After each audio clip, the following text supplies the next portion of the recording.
Wellness by Designs, and I'm your host, Amy Skilton. And joining us today is Rebecca Hughes, a naturopath who practices functional medicine in Melbourne and as well on telehealth online. And Rebecca has a special interest and brings us a wealth of clinical experience in several areas, including skin, acne, eczema, and psoriasis. She also won the 2020 BEMA Clinical Excellence Award as recognition from our profession of her outstanding skills as a practitioner. Rebecca's contribution to natural medicine extends well beyond the clinical setting, though, and she has also lectured in nutrition and naturopathic degree programs, regulated complementary medicines at the TGA, coordinated mental health guidance for the National Health and Medical Research Council, and contributed to a national reference text on herbs and natural supplements. And we are so lucky to be hearing from her today on the topic of atopic dermatitis, more commonly called eczema. So welcome to the podcast, Rebecca. Thank you. I'm really excited to be talking about atopic dermatitis. It's a big passion of mine. Yes, eczema is such a tricky beast for children and adults, and it certainly brings with it a rather large degree of suffering at times. And I think, one of the things I'm really excited to talk about today is, with eczema, conventionally speaking, the approach tends to be pretty basic external things that are not without challenges, corticosteroids, to name the big one. And I think the conversation we're going to have today, we're going to touch on steroid withdrawal actually a little bit, but what we're really going to dive into is a naturopathic approach to actually clearing atopic dermatitis from the inside out, as well as providing relief where we can. And I think I don't even really know where to start. I think maybe we might open this conversation with ensuring that you have the diagnosis right. And I say this both as a practitioner and also as a patient. If you are a patient and you've assumed that you've got eczema, please get it checked out professionally, because we can get all kinds of strange rashes and skin irritations that may actually be something a bit different that would change and inform the approach. And as practitioners, making sure that it is indeed eczema that you're dealing with is certainly the first step. So, Rebecca, do you want to take us through, where you've seen this fall over and what you recommend doing about it? Well, I always question a diagnosis when someone's come to see me, and I encourage other practitioners to do the same, because it's very easy to think that because a patient has been to see their GP and in some cases even several dermatologists, to assume that the diagnosis is accurate. However, I have seen patients that have come to me and they're convinced that they have atopic dermatitis but when I look at their health history and the pattern of the disease and the character and the anatomical locations, from my perspective, what I'm actually treating is something different. And that might be I'm treating psoriasis, or in fact, I'm treating atopic dermatitis, seborrheic dermatitis, or acne rosacea, or lupus, or there are many, many different diagnostic patterns that you can go through.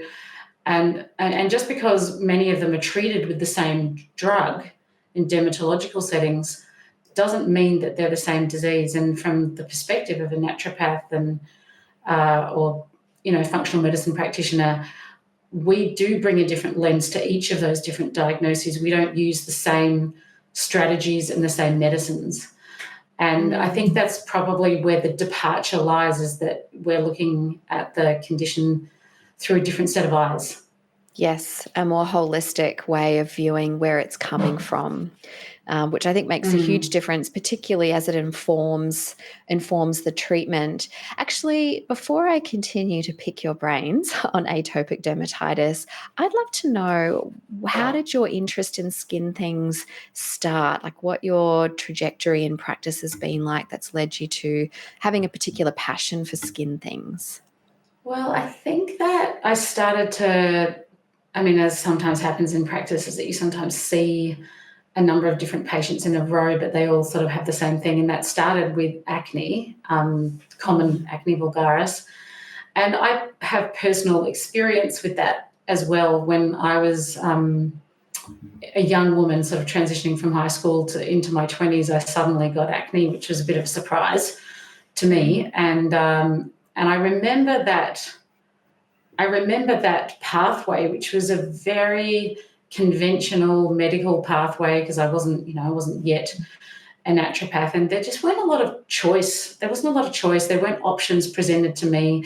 It was just simply that this is what you do. And in fact, it's exactly the same treatment that's offered now to the same patients. There's nothing really new in the area of acne vulgaris with treatment. And that, also the psychological distress that goes along with having a skin condition is, I guess, I have a lot of empathy for these patients because I've experienced it myself. And I know that you're not just dealing with, firstly, you're dealing with maybe pain, irritation, inflammation, but then you also have to manage yourself. You have to manage your emotions and psychology around having the condition because it's public.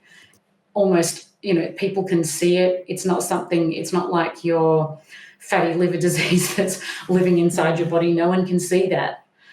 So it's got I guess that degree of complexity to it. So I think that's why I've continued to want to take ground in this area and to provide people with options, because I feel like there aren't that many out there currently.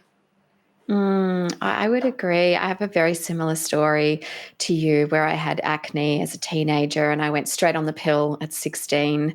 And then when I started studying naturopathy, realized it wasn't treating the underlying cause. And you're so right, like 25 years later, it's still the same. It's antibiotics, oral contraceptive, or Roaccutane, or a combination of those, none of which actually treat the root causes or provide sustainable results. And that's disappointing regardless of what condition, that may pertain to. But as you said, a skin condition is uniquely distressing in that it's visible to everybody else. It's not like anyone with high cholesterol or high blood pressure. It's as walking around embarrassed of how that looks on your body because you can't tell. But certainly with acne or eczema or psoriasis or seborrheic dermatitis or any of those other skin conditions, there is. And unfortunately, because of that bidirectional relationship with the nervous system and the gut and the skin, or I suppose it's a tridirectional relationship,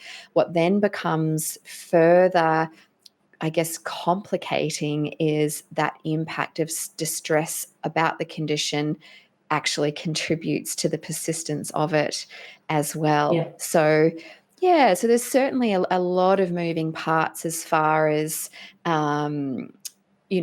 assessing someone and supporting someone. I guess when we're thinking about diagnostics of atopic dermatitis and the differentials between that and other things that present very similarly, there's obviously external assessments that you can do, but I'm also really interested in hearing about the kinds of tests that you also run in terms of blood tests or GI map or any other types of functional testing when you're actually assessing someone who's presenting to you with atopic dermatitis?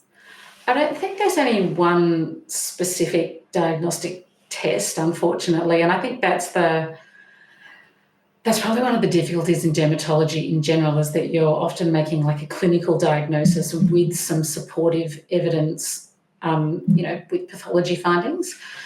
And so I tend to rely on some general blood work, like some basic blood work that doctors use. So we might look at something like a full blood count and see if that's normal, or are there elevated, eosinophils, basophils, perhaps serum IgG, total serum IgE, immunoglobulin E. And then if there is any tests run for specific allergies, so environmental allergies, or ordering those. They're sort of you can order total blood histamine, and there is some value in it, but I guess because it fluctuates so much from day to day to moment, that, you know, anyone can have elevated blood histamine if they've been exposed to a trigger. So I'm not sure that that's, and it's kind of a no-brainer. If you've got a rash that's itchy, you're very likely to have elevated histamine. It's not necessarily going to guide treatment unless you're looking, I guess, at factors that contribute to that. So perhaps histaminosis driven by estrogen or dysbiosis, then it's again, it's more supportive materials, and it may help encourage treatment with the patient, and you might like to use it as a benchmark throughout the treatment and look at blood histamine levels coming down, serum IgE coming down. So sometimes pathology isn't just used for diagnosis, it's also used for tracking the efficacy of your treatment and for encouraging patients as well, that they're doing all the right things and that they're making progress. From a functional medicine perspective, I look at food intolerance and allergy testing. I like to do both together. I feel like more and more patients arrive in front of me having very little investigation done around any kind of food reactions whatsoever. It's a very typical message from dermatologists, unfortunately, that food has nothing to do with atopic dermatitis. I realise it's not the only, I'm fully aware that it's not the only driver, but given that our gut is a barrier between us and food, and that we can have responses to it, I think it's useful to investigate it and see if it is making a difference for that person. And then I might look at things like intestinal permeability, again, because of that interface with food. So intestinal permeability markers such as fecal zonulin. And also, if I am unsure about what's going on and there are some other co-occurring diagnoses with a patient, then things like fecal calprotectin, it can be really useful. Like if you're not sure and then you see fecal calprotectin, that will lead you as a practitioner down another pathway, not just exploring atopy, like starting to look at, is there an autoimmune involvement in this patient's presentation? Secretory IgA, like when it's too low, then there's insufficient gut-related mucosal immunity. If it's too elevated, it's another indicator of inflammation. It's not so specific, like it could be atopic, it could be autoimmune, but it should certainly be highlighted if it is elevated. And then in blood and fecal samples, you can also look for the evidence of celiac disease or gluten enteropathies. And you can do that in blood with immunoglobulins, fecal immunoglobulins. You can also measure or look at the genetic susceptibility, which I think is also very helpful. And I often test for that in patients where it's never been investigated, and particularly if they have a family history of autoimmunity. So that's just some of the tests that I might run up front. Yes, great foundations and such a lovely place to start. And I'm really glad you mentioned genetic susceptibility to celiac, because I think, you know, the development of celiac disease is something that occurs over actually quite an extensive period of time. And by the time there are antibodies found in the blood, first of all, it's too late to turn the ship around, and you've already developed one autoimmune disease, putting you at risk of another one by an increased 30%. And what I've personally found in clinic is finding fecal antigens is kind of like one of those early warning signs. And usually the blood sort of comes later than that. But even further upstream, looking at the genetic susceptibility allows you to identify that this dietary antigen is going to be a problem if anything else has succumbed, you know, is less than optimal. And when you already have the presentation of a skin disorder, knowing the connection between the skin and the gut, you can already tick that box, meaning to continue to eat gluten in the face of having a genetic susceptibility to celiac disease. You're just asking for more inflammation and trouble and contributing to the problem. So I think, you know, I know there's a lot of conversation around whether removing gluten is necessary, and there's a lot of arguments for and against, but ultimately if you are finding genetic susceptibility, then every other conversation becomes redundant in that case. So yeah, thank you for sharing that with us. And so having done an assessment with a client and identifying that, yes, they definitely have atopic dermatitis, and you've picked up what you've picked up on the markers, where do you begin in terms of triaging the steps for a protocol? Because I know, probably many of us clinicians have got this laundry list and the whole map of everything mapped out for our client, but sharing 100 things to start with for a client doesn't tend to go the way that we want. So what do you try and prioritize with clients, knowing that it's very individual? Of course, some for diet it might be the more obvious place, but do you have a general order in which you tackle things? Yeah, I do, and I'll get into the sort of the phases of that. But I guess what I wanted to pre-frame is pre-framing, actually, which is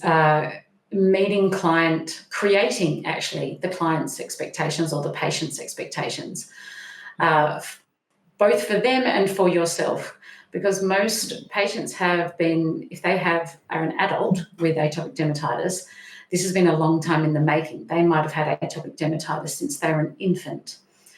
And it's very common for patients to have that. And so and it sounds a bit strange, but I sort of say to them at the right at the beginning of the treatment program, I say that what's likely is that you're going to continue to go through flare and remission cycles of your atopic dermatitis even whilst you're being treated by me. Mm-hmm. Because what we're about to go through is we're about to discover what are all the things that aggravate and drive your atopic dermatitis. And that's like it's like having a ball of thread and pulling on all of the strings that sort of stick out. You don't really know which one's going to completely unravel the ball of wool. Mm. And usually it's not just one single thing. It's rarely that, particularly once someone has had a disease for decades. The disease itself, then the chronic inflammation itself becomes part of the genesis of the disease. So there's many different factors to consider. So basically I say that to them up front, of that this is what's going to happen, and that it's not going to be a clean linear process. And then I look at fundamentally, first of all, trying to make them comfortable as quickly as possible. So because when you order tests, it takes a while for those test results to come back. So I sort of combine I try and get the initial testing done as quickly as possible, try and do as much testing and gather as much objective data as fast as I can. And whilst I'm waiting for all those samples to be processed, then what I'm focusing on is their comfort and usually starting to work on soothing the barrier. Because in most cases, the barrier is excoriated, it's erythrodermic, it's in poor shape. And because the skin is another organ of sensitization, just like your lungs and your gut, then covering up any broken skin, it's as basic as that. Covering it up is a very good start. Like if you can stop allergens from sensitizing the immune system through the skin, that's a really, really good start whilst you're doing all the additional work in the background. So initially it might look like just doing nutrients and substances that stabilise mast cells, key nutrients that modulate the immune system. Like we know that vitamin D is a really potent immune modulator, and we also know that the evidence shows that people with chronic atopic dermatitis often have genetic mutations on one or more SNPs that relate to vitamin D. It might be conversion receptor expression.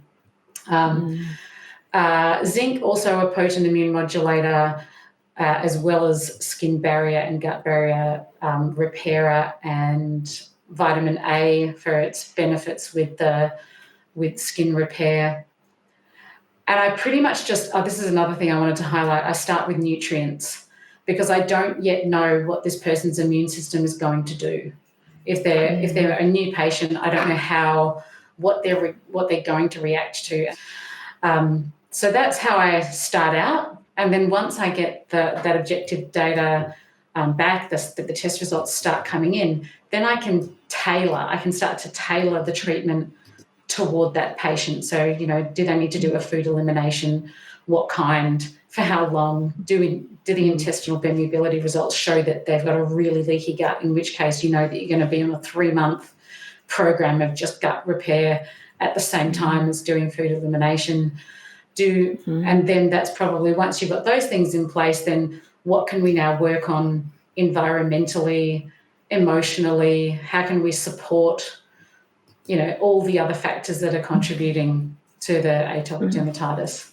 Does that provide enough of a guide? Yes, I think that makes really good sense, starting with the nutrients, because those are things that are essential regardless of their sensitivities. And as you said, you know, with atopic dermatitis patients, the bulk of them are zinc deficient. The bulk of them are vitamin D deficient. Many of them have issues with vitamin A, either because they're not consuming enough in its, you know, active form, or there's an issue with conversion from beta carotene, and all of those things just compound. And I think, you know, your approach allows the steadying of the ship, so to speak, which also calms the immune system down a little bit, which gives you more bandwidth to play with as far as treatment protocols go, if you want to introduce herbs and things like that down the track.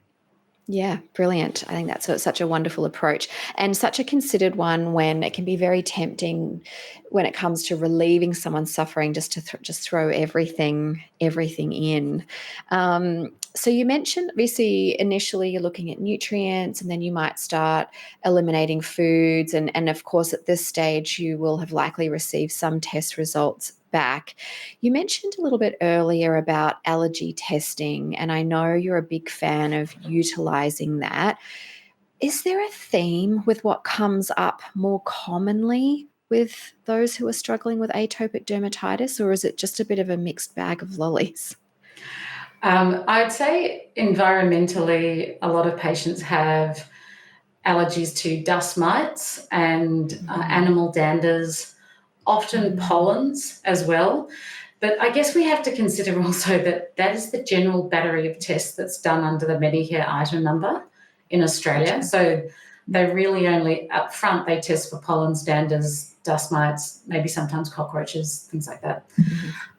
So a lot of patients will come back with those, and sometimes what's not separated out is which pollens, which danders, and that's really useful information. I mean, obviously there's things that can't be controlled. You can't control the pollen count, but you can control, to a degree, your environment internally, like when you're in your office or in your home, you can use air filtration systems to try and reduce the pollen count indoors.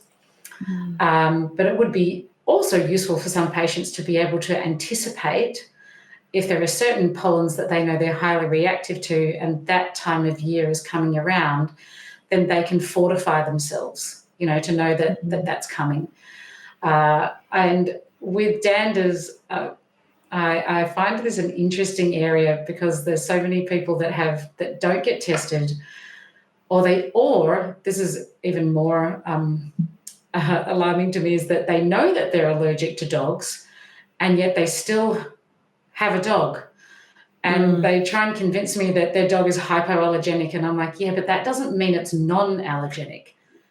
That just means that what we know is that certain breeds of dogs are less antigenic to some people, but we don't know that you and that dog are a match made in heaven. You know, we don't really know. Now, of course, I don't expect people to get rid of their pets, but then there's strategies that you can take around it, called, you know, maybe the dog doesn't sleep on the soft furnishings in the home, because then the fur and the dander is being transferred all over the place, and it has its own area, and maybe you're not patting the dog as much, or, you know, there's strategies that can be put in place for those types of situations. But it does surprise me how rarely that's now tested, especially in general practice, general medical care. Those just basic routine blood tests don't appear to be done, and ultimately it's just, well, here's some cortisone and good luck. Yes, that's so disappointing. And I can understand from one perspective that perhaps the testing has been dropped because if the only route you're going is allopathic, it doesn't inform any change in the treatment, does it? Because you're just going to be getting steroids. But from a functional medicine perspective and looking for the root cause, these things can be the difference between you actually needing steroids, the dose that you require, how long you're going to require them for use. I mean, just thinking out loud, environmentally speaking, with dust mites, of course, your home's not the only place you could be exposed, but if you're being exposed to dust mites, that's indicative that the space you're inhabiting, maybe multiple spaces, we look at your home first, is experiencing elevated moisture levels and the relative humidity is over 60%. And that's why dust mites are proliferating. And therefore, if you control the moisture, you can get rid of the dust mites and then the allergy to them will dissipate. So, if you're looking for, getting to the root cause and really solving the problem, actually understanding the nuances of this allergy testing can give you tools that you otherwise wouldn't have access to. That's what I'm hearing you say. That's right. Yeah, brilliant. And mould, when we talk about humidity, And also mould spores, even if it's not chronic inflammatory response syndrome, I mean, there's two, as you know, that there's two potential reactions. You could have a frank allergy to the mould spores, or you could be in the realm more of like the chronic inflammatory response syndrome, where it's the mycotoxins that are affecting the immune dysfunction. Yes, exactly. And mycotoxins, even if you don't have a genetic susceptibility to SIRS, they all destroy the gut flora. They destroy barrier integrity, which then has a knock-on effect to nutrient absorption, zinc and vitamin A, that then has a knock-on effect to the skin. And of course, the body's always going to respond in an inflammatory way to persistent toxins. And indeed, just touching on water damaged buildings and eczema, we know that an elevated ERMI score, and an ERMI is a test that you can run in a home or an office to determine its overall moldiness, as well as it's almost like a microbiome test for the space that you're testing. And you can see the distribution amongst species of normal fungal ecology versus water damaged buildings. And an elevated ERMI, meaning a moldier home, particularly during infancy, is actually a predictor of asthma and eczema at 7 years of age. And we know that in both children and adults, the severity of eczema is directly correlated to the degree of water damage in the buildings that are inhabited. And again, giving steroids is like trying to put out a bushfire with a garden hose. If you are living in a water damaged building and you're constantly exposing yourself to these things, you're just really, it's an uphill battle, and one that you're not going to get very far. And it actually is kind of ridiculous when you think about such a powerful driver of that disease being completely ignored. And I suppose, if people are doing more extensive allergy tests, they might spot something in terms of mold if there has been IgE testing there. There are, of course, other ways to do it, but I always think if someone has really bad eczema, or it's really unresponsive to things, or they have odd reactions to supplements and herbs, to me that's almost always a red flag of a water damaged building. And certainly if and this is for most people aren't monitoring the humidity at home, and therefore could potentially have elevated moisture levels and aspergillus and penicillium. So certainly there's lots of things to keep in mind with the root cause. And I am going to talk to you a little bit more about your treatment approach in a moment, but I just wanted to touch on something you mentioned before, which I think is really such an essential element that I think can be overlooked. And I can say this as a practitioner too. I can get very focused on, treating the cause, fixing the nutrient deficiencies, using herbal medicines. And it can be easy when you're in all of that to actually forget the emotional toll that health conditions can take on people, especially when it's something that's so publicly, externally. What do you do? How do you approach that? Do you have a referral network? Do you have tools in terms of the emotional support of patients? How do you approach that? Well, firstly, I check in about their sleep, and this is another. It's really unfortunate for people with eczema that their symptoms, as their own natural cortisol declines throughout the day. Like for all of us, our symptoms tend to get worse in the afternoon and the evening, and so then their sleep is disrupted, and they may have had chronically disrupted sleep for years or decades, and so of course that makes any one of us less resilient when we don't get adequate or deep quality sleep. So I'll attend to that as much as I can in the treatment program. If let's say if it's an adult and they're not responding to the treatment that I give them for sleep, then I'll refer them back to their GP for whatever's needed to be prescribed. And I honestly am not, I'm a very middle of the road practitioner, and I am that whatever works, and particularly around sleep, because it's such a foundational part of health, that if you can't sleep, you can't heal. And so I address a lot around sleep hygiene and practices and, the environment. But ultimately, if they're attending to all of that and they're still not improving with their sleep, then I'll refer back to their doctor or maybe a sleep psychologist, because if the sleep pattern's been disturbed for a really long time, sometimes there are mental barriers towards sleeping that have appeared over time. And then, in terms of a referral network around their mindset and psychology, sometimes it's necessary to see a psychologist, or sometimes it simply is giving them tools to gradually develop mindfulness around their thoughts, and giving just basic CBT tools. I'm obviously not a psychologist, but I can encourage them to use journaling techniques or mindfulness breathing techniques. I'm lucky enough to work with coaches. I work with health coaches, so my patients have additional support with health coaching. And then distraction techniques as well, because of the itching with eczema, then it's useful for patients to learn how to distract themselves with something else instead of itching.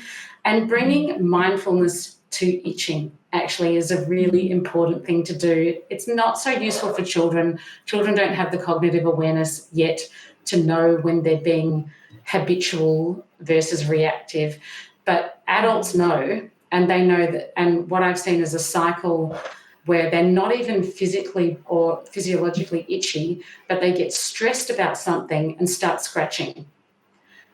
And so scratching inadvertently has become sort of a self-soothing mechanism for other things that are going on in their life. And so that's a really great tool that patients can bring to their own habitual scratching, because it does become habitual. Sometimes there's not even anything there to itch anymore. Yes, I think that's such a good point. And I have heard that referred to as the scratch that itches, and it becomes this feedback system where they actually create an itch from the irritation. So that's some really powerful recommendations there in terms of supporting people, especially adults, obviously, who have the wherewithal to be able to apply that. I want to ask you a couple more things about your preferred ingredients that you rely on, and we've sort of talked about zinc and vitamin D, but I know there are other ones that you like to draw upon. What are your sort of favorite handful of things that you go to for atopic dermatitis? I like quercetin and other bioflavonoids to stabilise mast cells. I like quercetin because it's also, it's not a whole plant yet. I'm not ready generally to prescribe whole plants, but quercetin because it's extracted, so that's really useful. And glutamine for gut repair. I'd say in most cases with atopic dermatitis, there is significant leaky gut. It's very, very unusual that I don't find a patient who has leaky gut. Just as a side note, though, it's interesting that when I test patients with psoriasis, that they don't. I haven't yet uncovered why that is yet, but it's becoming more of a pattern. So leaky gut. So then you need glutamine and you need zinc to heal leaky gut, in addition to some probiotics that we know do a great job with leaky gut, like LGG and Saccharomyces boulardii. So those tend to get incorporated into treatment plans as well, because they're very easy and low reactive. NAC and glutathione, I use those because of the oxidative stress that's caused by chronic inflammation. And I think that sometimes we forget about that, again, with atopic dermatitis, that because it's regarded as this superficial thing, like it's superficial, it's on the outside, it's not a chronic disease, but it is, it is a chronic disease. And you can't, with acute inflammation, you can use anti-inflammatory substances, herbs, topicals, but when something has a really chronic nature to it, I think it works better to also add in the antioxidants to help interrupt that entire cycle, because we know that, chronic inflammation even alters the cycle of inflammation. So NF-kappa B expression, and then the inflammatory cytokines that arise from that. So zinc is also really great for that. So zinc's, in my opinion, like an absolute hero nutrient when it comes to treating atopic dermatitis, because it has so many useful actions, and it's quite well tolerated, and obviously you need to dose according to weight, especially in children. And you don't need to really, I don't think you need to do even really heroic doses with it, though. I think you can stick to somewhere between 15 and 20 milligrams, or if you want to do higher doses, do it every second day, but still get really beneficial effects from prescribing zinc. I'm often, in those very, very highly reactive patients, sometimes I don't have much choice at the start about what I can prescribe. And so I might just be starting with two nutrients, and I'll make sure that they're single ingredient formulations, and I'll introduce each of them one at a time as well, so that I know what might be, if they get a reaction, then I know what's causing it. And I'm really surprised at how quickly zinc makes a difference. That's so brilliant. And it's nice to know that it can actually be kind of simple as well. You don't necessarily need to use a whole lot of things and a really, coordinated effort to shift things. Sometimes it's just a couple of instrumental nutrients to see a really big shift. Is there any value, do you find, in using collagen to support the skin, or is that something that you would maybe park? Yeah, how do you approach that? I'll use collagen. I'll usually use it after I've done food intolerance and allergy testing, because I have seen some patients that do have reactivities to beef as well as bovine. They'll have reactions to casein, whey, and beef as well. And so in which case you need to be mindful about which collagen you choose.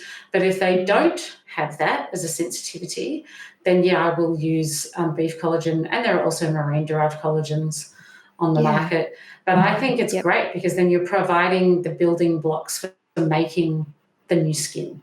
And we all know that takes time, making the new skin. And I forgot to actually mention that at the start, is that's another thing I tell my patients. It's like, well, it takes a while for that one new skin cell that's made and to float to the top, of the epidermis. And then you think of how many millions of skin cells you need to make to replace all of that broken skin. Yeah, it's huge. I mean, even if the turnover is, 4 to 6 weekly, you've got to consider that underlying inflammation is still affecting the basal layer. So you can see results quite quickly, but also if you're dealing with major systemic things, it might take a little bit longer too. There's just a couple of little things I'd love to ask you as well before we wrap up today. And one of those we have talked about off air, and that was the advice around bleach baths. And I know it's a bit of a contentious topic in the sense that, naturopathically speaking, at first glance, it appears to be a really wrong thing to do. And of course, there's a time and a place for everything. And there's a reason why it became part of allopathic recommendations. So I'd love to hear your perspective on where you think they're appropriate and perhaps where they're not, and ultimately their intended purpose and place in atopic dermatitis protocols. Yeah, I find that bleach baths are recommended more for children. And primarily why they're recommended is to control Staphylococcus aureus populations. And we know that in patients from the microbiome samples that are taken from patients who have atopic dermatitis, that they appear to have higher colony numbers of Staph aureus, and that Staph aureus becomes again over time involved in the disease cycle of atopic dermatitis. So it's important to control the Staph aureus numbers. Also because the Staph aureus interferes with the lipid layer, it starts to interfere with ceramide production. And then if you don't have good ceramides, then of course your lipid bilayer and your skin gets compromised. So there's a really good reason for doing bleach baths, and it's probably easier when you think about it than applying antiseptic to your entire body, that you can immerse yourself into something that, and it sounds scary, bleach baths, but they're talking about a few mils of it's a controlled amount in a very large volume of water. Probably what practitioners don't hear about is that after bleach baths, the protocol is to apply emollients after the bleach bath, moisturizers and emollients, so that, because the bleach because being alkaline, it will increase permeability and dryness. There will be what we call transepidermal water loss, like there is with any dry skin. But I think it's interesting. I was reading something about this the other day about the sort of all the marketing around products that talk about, but it's pH neutral or it's pH acidic, so it's more appropriate for people with damaged skin. But no one's ever talking about the fact that water isn't always pH neutral, especially tap water. It's not. And so it's usually a little bit alkaline. And so you think about adding bleach to something that's already alkaline anyway. I mean, how much more? It's not going to change the pH that much. Equally, I think, I'm going to go a bit off topic. I won't talk about that yet. But the marketing around eczema products sometimes really bugs me, because I think they scare people into using products that they don't necessarily need. But yeah, bleach baths are good, and they're good for the job that they're doing, which is controlling Staph aureus. And they're not recommended forever. They're just to control an infection at that time. And I just want to touch on treating children, because they are prescribed more for children. And I think it's really important, because children they're a more vulnerable population. They can become, their condition can become unstable quickly. And if a child starts having really red oozing skin, they might not even have a raised temperature yet, but they'll quickly get a raised temperature, that they should be taken very quickly to their doctor or an ED. And whatever the prescription is for that, I say follow it. Like if the doctor or the ED physician says that the child needs antibiotics to control the infection, then I think it's always best to err on the side of caution with that. And you can clean up the mess of the antibiotics later, but you don't want the condition to turn into something that is serious, like cellulitis or something like that. That can happen. And I don't think that always gets explained to patients either, around the primary care of their child's eczema. Yeah, very important point, especially with how quickly kids can deteriorate and taking quick action if there's any initial signs of that. And the very last thing I wanted to just get your thoughts on is something I'm sure you're seeing unfortunately, more frequently than you'd like, and that is the topic of steroid withdrawal. Because certainly in, parents who are treating kids with steroids, or adults that are being prescribed steroids for their eczema, I haven't really met too many people who are like, oh, I really love that I'm using steroids to control my symptoms. Most of them will say, I'm not happy being on this and I want to get off it.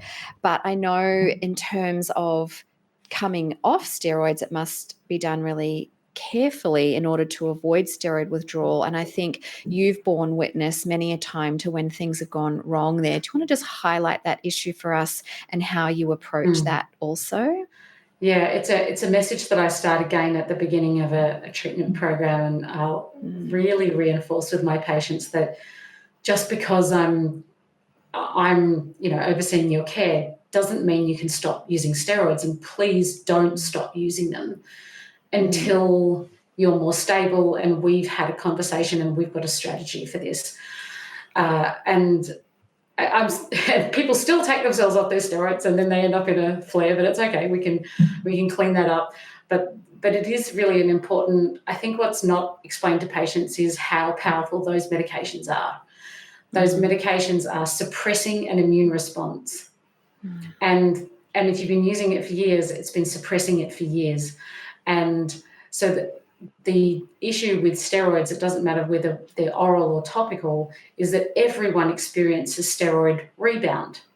When they stop using or taking a steroid, usually there'll be a transient flare in their inflammation, and that might be followed by a remission afterwards if it's been like a short-lived situation that they've had to take the medication for. And that will just self-resolve. But when steroids have been used for months and years, they have completely disturbed the immune response and the HPA axis. So that's your body's own ability to produce its own cortisol and cortisone has now been downregulated, because we all have that ability to produce our own natural anti-inflammatory. Cortisol or cortisone is a natural anti-inflammatory, and it's made from cortisol. So there's a dose, that's circulating around in the body. We know that people absorb steroids that they apply topically. That affects the HPA axis. Then, the hypothalamus pituitary regulates then how much the adrenals create, your own adrenals create. And that's probably a lot less now. If you've been using it for years and years and years, then you're not making as much as your own cortisol. So you take that drug away, and then there's nothing left. There's no safety net. That's what the topical steroid withdrawal syndrome is all about. It's that patients haven't allowed, and this is not their fault, they're just not, it's not explained to how the drug affects their body, but sorry, what was I saying? So you withdraw the drug, but that actually needs to be done slowly so that the whole physiology can catch up with the change. So if you withdraw the drug gradually, there's less of it available. Then that feedback mechanism through the hypothalamus pituitary adrenal axis can start to catch up, and it'll be latent. Just like every endocrine axis, there'll be a lag, and then the amount of cortisol and cortisone that your body's making will start to slowly increase. But we don't know how long that's going to take, and it's going to be different for every patient. It's going to be dose dependent, how the duration of the cortisone management, the potencies of cortisone that they've been using, the frequency, and also how permeable their skin is, because that's the other thing, is like the more permeable and broken your skin is, the more cortisone and cortisol you're going to absorb. So when you've got a damaged barrier, your absorption of the cortisone and cortisol topically is going to be higher anyway. So I'm usually doing all of that work with my patients, that pre-work that I talked about, and then I have a conversation about, now let's try and step down the cortisone use.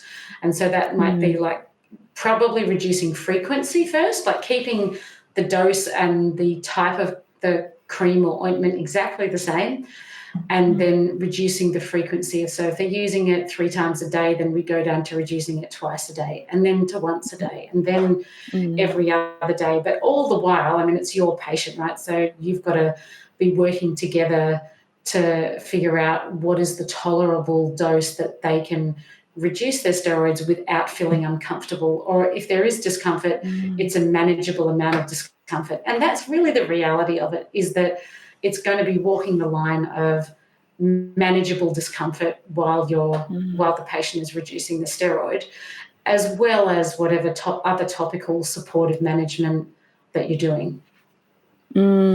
That's such a comprehensive and intentional approach in terms of tapering cadence, making sure that you've actually got support underneath and you've addressed some of those root causes before you bother, and then managing it as you go through. Gosh, this whole conversation has just been full of so much practical, clinically applicable information, Rebecca. So thank you so much for your time and for taking us through everything you know about atopic dermatitis. Yeah, you're welcome. And, I think we talked about it off air. That practical advice is what I like to impart to my patients and to other practitioners who sometimes approach me for mentoring. And because of that, I'm soon be releasing a course that's to support practitioners in treating atopic dermatitis confidently. That's going to be so powerful. And we will make sure we put a link in the show notes so that you can connect with Rebecca and hear about that as soon as it's available. So thanks again, Rebecca. That's so wonderful to have your brains accessible to the rest of us who want to dive deeper into this. And thank you for joining us today. Remember, you can find everything we talked about in the show notes or on the Designs for Health website. I'm Amy Skilton, and this is Wellness by Designs.